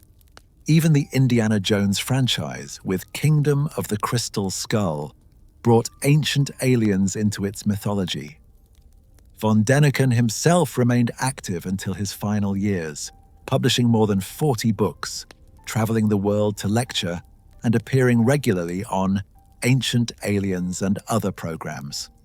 In 2003, he opened Mystery Park near Interlaken, Switzerland, a theme park based on ancient mysteries and the ancient astronaut hypothesis. The park struggled financially and closed in 2006, reopening later under different ownership as Jungfrau Park. But the attempt showed von Däniken's continued influence and the commercial potential of ancient astronaut theory. Sitchin, too, remained productive until his death in 2010, continuing to publish books in his Earth Chronicles series and developing a devoted following. His ideas found new life on the internet, where countless websites, forums, and YouTube channels discussed and elaborated on his theories. The internet proved to be a perfect medium for alternative historical narratives, allowing believers to find each other, share information, and create communities around shared beliefs that mainstream academia dismissed. The commercial success of ancient astronaut theory was staggering. Von Däniken's books had sold more than 70 million copies by the time of his death in January 2026. Sitchin's books sold millions more. Ancient Aliens ran for over 20 seasons with hundreds of episodes. Countless other books, documentaries, websites, and videos explored similar themes. There were conferences, lecture tours, merchandise, and even tourism packages to ancient sites promoted as evidence of alien visitation. This success raises profound questions about truth, belief, and how people form their understanding of history and the world.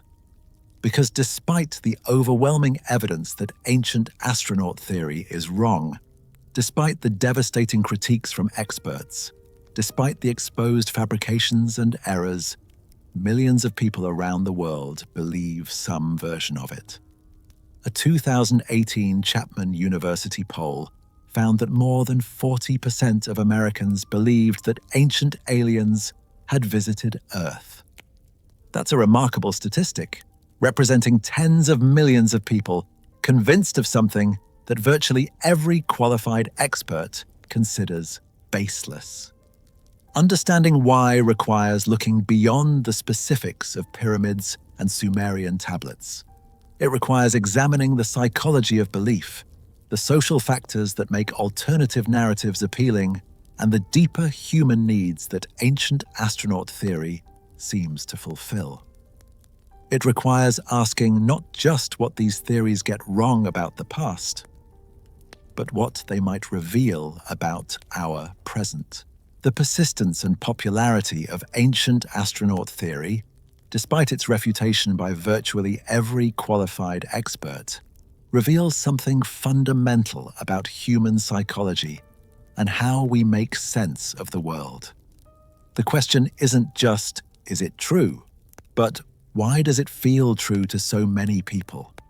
The answers are complex and multifaceted, touching on everything from cognitive biases to cultural anxieties to the very human need for meaning and wonder. First, there's the undeniable appeal of mystery itself. Ancient astronaut theory takes things that are genuinely impressive and genuinely mysterious, and offers a simple, dramatic explanation for them. The pyramids are amazing, and we don't know every single detail of how they were built. The Nazca Lines are beautiful and mysterious, and their exact purpose is debated. Ancient myths are full of strange beings and impossible events. Ancient astronaut theory cuts through all the uncertainty and says, aliens. It's simple. It's exciting, and it makes you feel like you understand something that others are missing. This connects to what psychologists call pattern recognition, one of the most fundamental aspects of human cognition. Our brains are wired to find patterns, to see connections, to identify meaning in what we observe. This ability was evolutionarily advantageous. Being able to recognize patterns in animal behavior or weather helped our ancestors survive. But this same tendency can lead us to see patterns where none exist, to find meaning in coincidence, and to connect disparate things into false narratives. When von Däniken looked at the Palenque sarcophagus lid, his brain saw a pattern. Man plus machine equals astronaut. Never mind that this required ignoring all the actual Maya iconography surrounding the figure.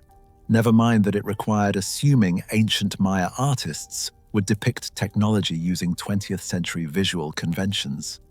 The pattern felt real, and once you see it, it's hard to unsee it.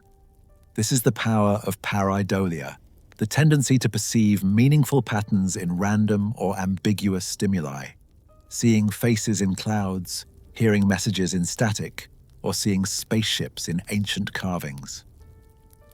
Ancient astronaut theory also benefits from something called the argument from incredulity, or the argument from ignorance.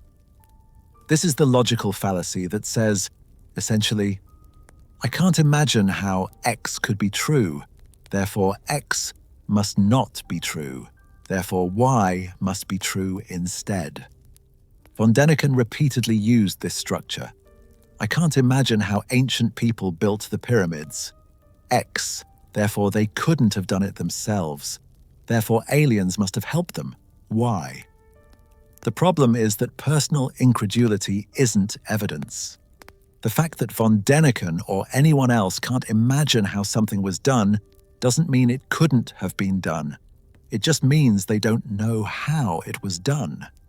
And in many cases, archaeologists and engineers do know how it was done, or at least have very good ideas based on experimental archaeology, ancient texts, and physical evidence. But I don't know how they did it sounds like a much weaker position than they couldn't have done it without help, even though the former is actually more honest and more accurate. There's also a powerful emotional component to ancient astronaut belief. The theory offers a kind of cosmic significance to human existence. Instead of being alone in the universe, we're connected to something greater. Instead of slowly evolving from apes through random mutation and natural selection, we were created by advanced beings with purpose and design. Instead of our ancestors struggling and innovating and achieving impressive things through hard work and ingenuity, they were guided and helped by beings from the stars. For some people, this narrative is more emotionally satisfying than the conventional scientific account. Ancient astronaut theory also taps into modern anxieties about technology and progress. We live in an age of rapid technological change, where the capabilities of our tools sometimes seem almost magical. When we look back at ancient achievements and they seem impossibly advanced for the time, it's easy to project our own experience with technology onto them. If we needed computers and lasers and advanced materials science to do something, surely ancient peoples would have needed equivalent technology, right? This is what's called the technological fallacy. The assumption that technological progress is linear and that impressive achievements always require impressive technology. But this misunderstands both ancient capabilities and the nature of technological development. Many ancient achievements required not advanced technology, but sophisticated techniques, enormous labor, careful planning, and accumulated knowledge passed down through generations. The pyramids weren't built with lasers. They were built with copper tools, wooden levers, ramps, ropes, and thousands of workers organized over decades. That doesn't make the achievement any less impressive, but it does make it comprehensible without invoking aliens. There's also a significant social and cultural dimension to ancient astronaut belief. For many people, believing in these theories is a way of positioning themselves against mainstream authority and expertise. In an era of widespread distrust of institutions, academics, and experts, claiming that scientists and historians are wrong or even covering up the truth can feel empowering. It positions the believer as someone who thinks independently, who isn't taken in by official narratives, who sees through the lies. This connects to what scholars have identified as a broader crisis of expertise in modern society. The internet and social media have democratized access to information, but they've also flattened hierarchies of knowledge. A YouTube video by an enthusiast can reach as many people as a peer-reviewed academic paper, often more. A blog post can be just as visually compelling as a scholarly article, sometimes more so. In this environment, the concept of expertise itself comes under attack. Why should we trust academics with their fancy degrees over regular people who've done their own research? This skepticism toward expertise can be healthy when it leads to questioning assumptions and demanding transparency. But it becomes problematic when it leads to rejecting vast bodies of knowledge simply because they come from the mainstream. Ancient astronaut belief also benefits from a phenomenon psychologists call motivated reasoning, where people selectively gather and interpret evidence in ways that support their pre-existing beliefs or desires. If you want to believe in ancient aliens, you'll find the evidence that supports it convincing and dismiss the evidence against it as flawed or part of a cover-up. If you want to believe that mainstream academics are closed-minded and corrupt, you'll interpret their criticism of ancient astronaut theory as proof of their narrow-mindedness, rather than as genuine scholarly disagreement based on evidence. The internet and social media have amplified all these tendencies exponentially. Online, it's incredibly easy to find communities of like-minded believers who will reinforce your views. It's easy to find videos, articles, and images that seem to support ancient astronaut theory, especially if you don't know how to evaluate sources critically or check facts systematically. And it's equally easy to dismiss criticism as coming from paid shills, brainwashed academics, or people who just aren't open-minded enough to see the truth. The algorithm-driven nature of modern media means that once you start watching Ancient Aliens videos on YouTube, you'll be recommended more Ancient Aliens videos, creating a feedback loop that can make alternative narratives seem more prevalent and credible than they actually are in the broader academic community. There's also an important element of what we might call secularized spirituality at play. For people who have left traditional religion but still crave a sense of meaning, purpose, and connection to something greater than themselves, ancient astronaut theory can fill that existential void. It offers a grand narrative about human origins and destiny that feels meaningful without requiring traditional religious faith. It suggests that we're part of a cosmic drama, that advanced beings have taken an interest in our development and our future, that our history is more purposeful and directed than random evolution would suggest. In this way, ancient astronaut theory functions almost like a religion for some believers, providing many of the same psychological and social benefits that traditional religions offer. The ancient astronauts become a kind of stand-in for gods, powerful beings from beyond our world who shaped our development and may return one day to guide us further. The ancient monuments become sacred sites, physical evidence of divine or cosmic contact rather than just impressive architectural achievements. The ancient texts become scripture, literal truth hidden in mythological language, waiting to be decoded by those wise enough to see beyond surface meanings. Von Däniken, Sitchin, and other theorists become prophets or teachers, people who've seen the truth that others miss, who can guide believers toward enlightenment. It's worth noting that this isn't necessarily irrational, at least not in the sense that all belief in things beyond empirical proof is irrational. Humans have always created narratives to make sense of their existence, have always been drawn to stories about beings more powerful and knowledgeable than themselves, have always found meaning in connecting the past to the present to the future. The problem with ancient astronaut theory isn't that it satisfies these human needs, but that it does so by systematically distorting evidence, misrepresenting history, and making claims that can be and have been empirically disproven. Finally, we have to acknowledge that ancient astronaut theory can be genuinely fun and entertaining for many people. Imagining ancient aliens visiting Earth is inherently exciting and thought-provoking. Looking at ancient monuments and artifacts through this speculative lens adds an element of mystery and wonder that conventional archaeological explanations might initially seem to lack, at least until you understand the actual human stories behind these achievements.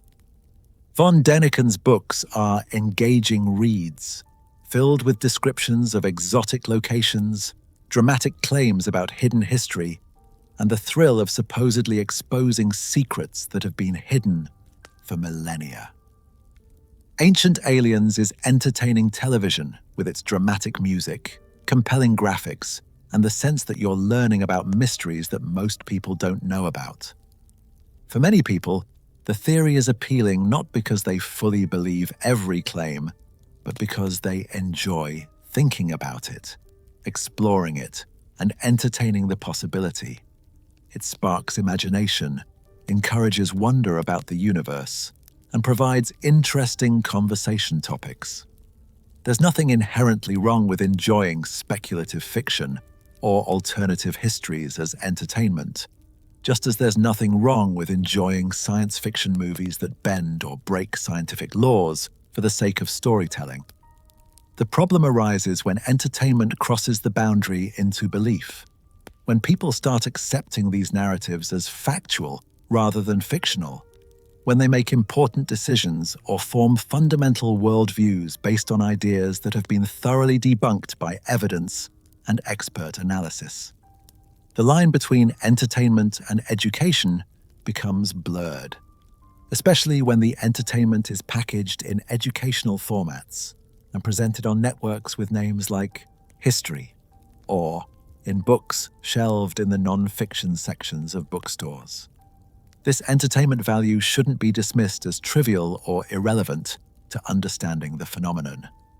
Human beings have always been drawn to stories, myths, and narratives that speak to deeper questions about existence, purpose, and meaning. We've always looked at the stars and wondered if we're alone. We've always looked at ancient achievements and felt awe at what our ancestors accomplished. We've always tried to make sense of mysteries and find patterns in what we observe around us. Ancient astronaut theory taps into all these tendencies, wrapping them in a modern, science fiction-inflected package that feels contemporary while addressing timeless questions about our origins and destiny. Understanding why ancient astronaut theory persists despite its refutation requires acknowledging all these interlocking factors. Cognitive biases like pattern recognition and the argument from incredulity, emotional needs for meaning and significance, social positioning against mainstream authority, motivated reasoning that selectively interprets evidence, the reinforcing effects of online communities and algorithmic media, secularized spiritual yearning for connection to something greater, and the pure entertainment value of imagining extraordinary explanations for extraordinary phenomena. It's rarely just one factor operating in isolation. It's usually a complex combination of several, varying from person to person and evolving over time. And this complex understanding is critically important because simply telling people you're wrong or that's been debunked rarely changes deeply held beliefs. The beliefs are serving multiple purposes that go far beyond the literal question of whether aliens visited ancient Earth. They're providing meaning, community, identity, entertainment, and a sense of understanding mysteries that feel significant. Effective responses to ancient astronaut belief need to address these underlying needs while also presenting accurate information, fostering critical thinking skills, and demonstrating why real history can be just as fascinating as fictional alternatives. On Saturday, January 11th, 2026, news broke that Erich von Däniken had died the previous day, January 10th, in a hospital in Interlaken, central Switzerland. He was 90 years old. His daughter Cornelia confirmed the news to Swiss media, stating that her father had died of complications related to old age. The announcement on his official website and the subsequent obituaries that appeared in major newspapers around the world marked the end of an era. The loss of the man who more than anyone else had shaped how millions of people think about ancient history and the possibility of extraterrestrial life. The obituaries that appeared in major newspapers around the world were a mix of respect for his influence and acknowledgement of the controversy that surrounded his work throughout his life. The New York Times headline was characteristically direct. Erich von Däniken, who claimed aliens visited Earth, dies at 90. The article recounted his rise from obscure hotel manager to international best-selling author, the wild popularity of his books, and the consistent rejection of his ideas by mainstream academics. The Associated Press noted that his theories spawned an entire subculture, and that he had fundamentally changed how millions of people view history, even if that change was considered negative by scholars. Von Däniken was survived by his wife Elizabeth, to whom he had been married for 65 years, his daughter Cornelia, and 2 grandchildren. His son Peter had died in 1962 at just 2 years old. In the foreword to the 50th anniversary edition of Chariots of the Gods, von Däniken had written with conviction, "Today, I know definitively that Earth, our home, has been visited by extraterrestrials in the distant past. I also know that those visitors promised our forebears they will return to Earth." He never lived to see that prophesied return, but he had achieved something perhaps more remarkable. He had convinced tens of millions of people around the world that such a return was at least possible, that the universe was more mysterious and magical than conventional science admitted, that humanity's past held secrets that mainstream academics either couldn't see or refused to acknowledge. Looking back at von Däniken's life and work, it's impossible not to see the contradictions. He was a convicted fraudster who fabricated evidence, yet he genuinely seemed to believe in his theories. He was dismissed by every qualified expert, yet he sold more books than most legitimate archaeologists could ever dream of. He promoted ideas that experts considered harmful and misleading, yet he opened millions of minds to questions about our past and our place in the universe. He was called a racist for suggesting that ancient non-European peoples couldn't have achieved their own accomplishments, yet he seemed to genuinely love and respect ancient cultures, however much he misunderstood them. His work, and that of Zecharia Sitchin before his death in 2010, represents something significant about our relationship with history and truth in the modern era. They demonstrated that compelling narratives can spread widely, regardless of their factual basis, that entertainment can trump education, that what feels true can be more powerful than what is true. They showed that in an age of information, misinformation can thrive just as easily, perhaps more easily, than accurate knowledge. But they also revealed something about human nature that isn't entirely negative. The success of ancient astronaut theory shows that people are curious about the past, that they want to understand where we came from and why we're here. It shows that people are drawn to mystery and wonder, that they want the universe to be more than just meaningless matter following physical laws. It shows that people are willing to question authority and think independently, even if that independence sometimes leads them astray. The academic community's response to von Däniken and Sitchin, while correct in its criticisms, also revealed something about the limitations of mainstream scholarship. The experts were right about the facts, but they often failed to understand or address the deeper needs that ancient astronaut theory was fulfilling. Telling people you're wrong isn't the same as offering them an equally compelling alternative narrative. Debunking false ideas isn't the same as inspiring people with true ones. Perhaps the real lesson is that both sides were missing something. The ancient astronaut theorists were wrong about the evidence, but right about the human hunger for meaning and wonder. The academics were right about the evidence, but sometimes failed to communicate why real history is just as fascinating, just as awe-inspiring, and just as meaningful as any alien intervention theory. Because the truth is, the real history of ancient civilizations is extraordinary. The fact that humans, using only their intelligence, their hands, and the materials around them, built the pyramids is more impressive than if aliens had done it with anti-gravity technology. The fact that the Nazca people created their massive geoglyphs using string and stakes for reasons we're still debating is more interesting than if they were just alien runways. The fact that Maya astronomers made precise calculations using only naked eye observations and mathematical innovation is more remarkable than if aliens had given them telescopes. The story of human ingenuity, of cultures developing independently across the world and achieving similar levels of sophistication through different means, of accumulated knowledge passing through generations, of trial and error and breakthrough and achievement. This story is profound and moving. It doesn't need aliens to make it interesting. The fact that we did all of this ourselves, that every pyramid and monument and scientific achievement represents the work of humans just like us, makes it more meaningful, not less. But communicating this effectively requires more than just facts and debunking.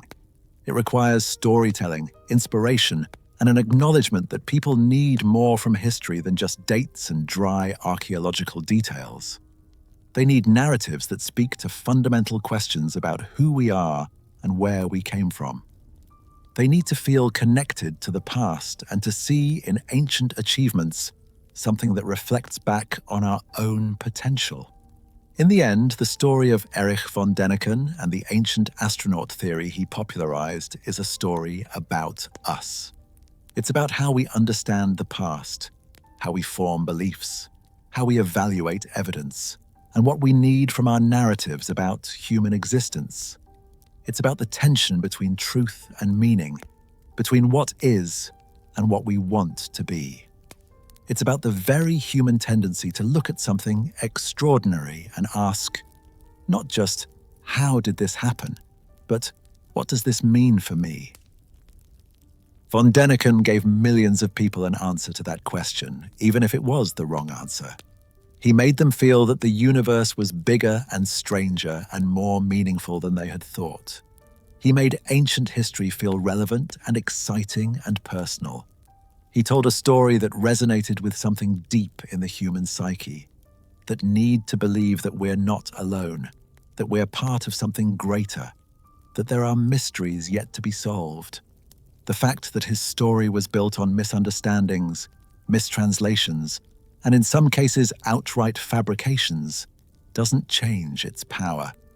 Truth and effectiveness are not the same thing. A false story can be more compelling than a true one, can speak to deeper truths even while getting the surface facts entirely wrong. This is both the danger and the appeal of ancient astronaut theory. It's emotionally and psychologically effective, even though it's factually wrong. As we move forward into an age of increasing technological sophistication, of AI that can generate convincing but false content, of social media algorithms that prioritize engagement over accuracy, the lessons of the ancient astronaut phenomenon become more relevant, not less. We need to develop better critical thinking skills, better media literacy, better tools for distinguishing truth from compelling fiction. But we also need to tell better stories, stories that are both true and inspiring, that satisfy our need for meaning without requiring us to abandon reason. The legacy of Erich von Däniken and Zecharia Sitchin will likely persist for generations.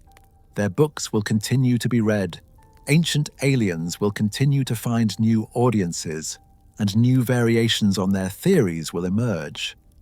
The Anunnaki of Sumerian mythology will remain, in the popular imagination, gold-mining aliens from the planet Nibiru, regardless of what actual Sumerologists say about the texts. The pyramids will continue to be cited as evidence of ancient alien technology, regardless of what archaeologists have discovered about ancient Egyptian construction methods. But perhaps, alongside this persistence of error, we can also develop a new appreciation for the actual achievements of our ancestors. We can tell stories about ancient civilizations that are both accurate and inspiring. We can communicate why real archaeology and history are fascinating without needing to invent alien visitors. We can acknowledge that the universe is genuinely mysterious and full of unknowns without needing to fill those unknowns with unsupported speculation. The ancient Sumerians really did create one of the world's first civilizations, developing writing, mathematics, law, and astronomy through human ingenuity. The ancient Egyptians really did build the pyramids through careful planning, sophisticated techniques, and enormous organized labor. The Maya really did develop a complex writing system, an accurate calendar, and precise astronomical observations through generations of accumulated knowledge. These achievements are all the more remarkable because they were accomplished by humans using human means. And perhaps that's the real meaning we should take from these ancient accomplishments. They show us what humans are capable of when we work together, when we accumulate knowledge across generations, when we dedicate ourselves to grand projects that outlast individual lives. They show us that we don't need gods or aliens to achieve extraordinary things. We have always had the potential within us, the same potential that built the ziggurats of Mesopotamia, that carved the moai of Easter Island, that created the pyramids that still stand after thousands of years. In remembering Erich von Däniken, we should acknowledge both his influence and his errors. He changed how millions of people think about the past, but he led them toward conclusions that were fundamentally wrong. He inspired curiosity and wonder, but he did so by undermining human achievement. He asked important questions about ancient mysteries, but he answered them poorly. The challenge for us is to take the curiosity and wonder that ancient astronaut theory generates and channel it toward understanding what really happened, toward appreciating the genuine accomplishments of our ancestors, toward asking good questions and seeking good answers. We can look at the pyramids and be amazed without needing to invoke aliens. We can study ancient texts and find them fascinating without mistranslating them. We can embrace mystery and uncertainty without filling the gaps with unsupported speculation. That's the real journey we need to undertake. Not a search for ancient astronauts, but a search for truth that's informed by curiosity, tempered by evidence, and inspired by the genuine wonder of human achievement. The gods of ancient Sumer were not aliens from Nibiru, but the civilization that worshipped those gods was real, was remarkable, and deserves to be understood and celebrated on its own terms. As we close this exploration of the Anunnaki theory and the man who transformed ancient gods into alien astronauts, remember that the search for truth requires both skepticism and openness, both critical thinking and imagination. Question everything, but don't mistake your questions for answers. Be curious about mysteries, but don't be satisfied with easy explanations that contradict the evidence. And above all, remember that the real story of human history, told honestly and accurately, is more than fascinating enough without needing to add aliens to the mix. The ancient world was full of remarkable people who accomplished extraordinary things. They deserve credit for their own achievements. And we, as their descendants, inherit not just their monuments and artifacts, but their potential, their ingenuity, and their capacity for greatness. That, ultimately, is the most meaningful legacy we can claim from the ancient past. If you enjoyed this deep dive into the Anunnaki theory and the controversial legacy of Erich von Däniken, please take a moment to like this video and subscribe to Whispered Empires. Your support helps us continue exploring the fascinating, sometimes strange, always compelling stories of our shared human past. What mysteries of ancient history would you like us to explore next? Let me know in the comments below. Until next time, question everything, seek truth, and never stop wondering about the world around us. Good night.